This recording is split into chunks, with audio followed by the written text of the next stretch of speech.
I'm going to give you 5 tips to being a better debater. Now, we're going to start from square one up to more quote unquote advanced stuff. I don't know if I want to call it advanced, but I'm going to call it advanced. Number one, have a goal for your debate. Is this a public debate where you're trying to sway public opinion? Is this a family table debate where you're just trying to have some fun? Or even make a point? Have a goal for each debate. Because depending on the goal for your debate, you're going to do different things. So, for example, in a public debate, your goal is to completely obliterate your opponent, send them home crying, and make everyone believe that the other dude is stupid for holding his position. That's your goal in a public debate. However, at a family, table where you're debating about, there's a debate they were having, I remember, this New Year's, a 60-year-old man with a 20-year-old woman, assuming the 20-year-old woman won the 60-year-old man. Is that weird? They're having a debate about it. So these are two different things because in the formal debates, the public debate, you're trying to obliterate your opponent. Okay, you're going for every little thing. You're being, you're breaking their balls. All right. Meanwhile, at a family debate, you don't want to alienate everybody. You don't want to be the dude who's like has his veins popping out of his head like I'm right. You don't want to be that guy at the family table, family dinner. So have a goal at the end of it. It's just have some fun. In that case, don't take it too seriously. You know, if you're doing a public debate, try to obliterate your opponent. Then there's some in betweens, where you have to be a bit nuanced, but always set a goal for the debate. And let's say you aren't that knowledgeable about what you're talking about, although I'll talk about that for the next tip. If if we're talking about debate, look at it. You can also extrapolate it to discussion, arguments, this, that, and the third. Civil discourse. Perhaps your goal is to learn the other person's perspective. Perhaps you actually want to understand why they believe what they believe. In that case, you want to take a different approach. You want to listen more. Now, number two, learn about the subject. Don't be the dude who's just talking about a bunch of stuff that he doesn't know about. This is what most people do. And this is what I'll talk about for the last tip. But as for now, become very knowledgeable in the subject. Because the truth is, it's much easier to debate when you actually know what you're talking about. You win because it's much easier to debate from the position that's correct as opposed to the position that's incorrect. It's much easier because the correct position is usually going to have more evidence, more facts to back it up. Meanwhile, the incorrect position is going to have less of those. It's much easier to debate with more facts as opposed to worse facts. So, learn about the subject. Don't be ignorant. That goes without saying, I believe, but you'd be surprised how many people don't follow that advice. Next, no emotions. And I put this before the next one because in order to use the next one properly, you need to get this down. Do not get emotional during debate. The second you get emotional, you lose. For reasons I'll explain later. But you need to stay calm in the debate. Okay, let the other person get all riled up. Okay, the second the other person, because once you start getting emotional, you start personally attacking the other person. You start using fallacies. You start missing the tricks your opponent is using. Do not get worked up. It's much like in sports, If you get worked up, if you're a basketball player and you get all worked up and like you get all angry, that's going to severely affect your play.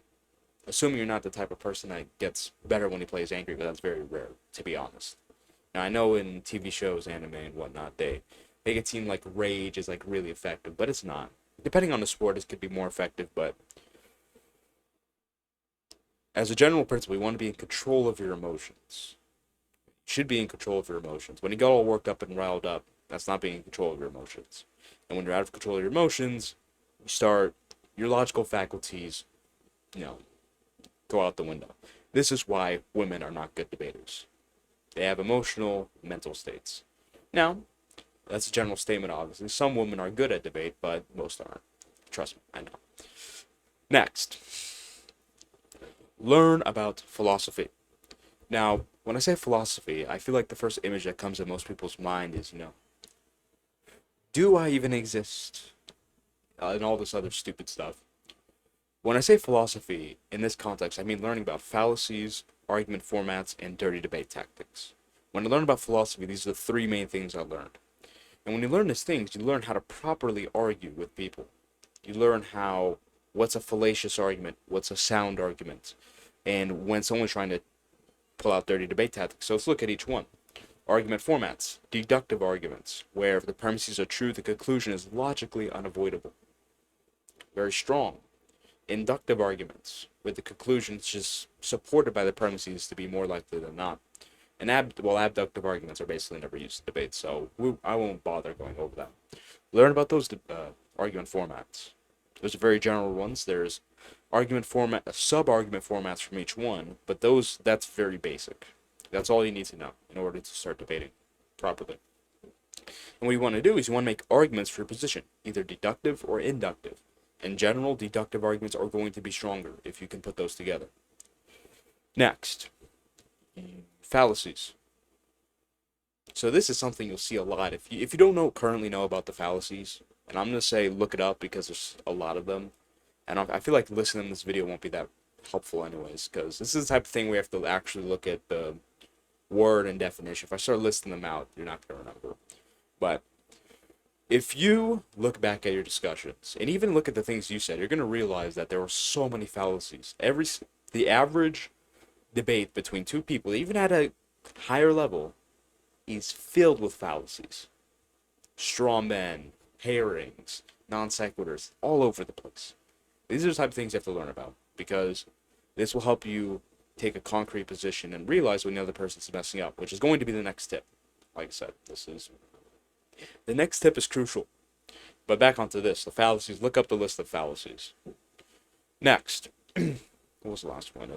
Dirty debate tactics.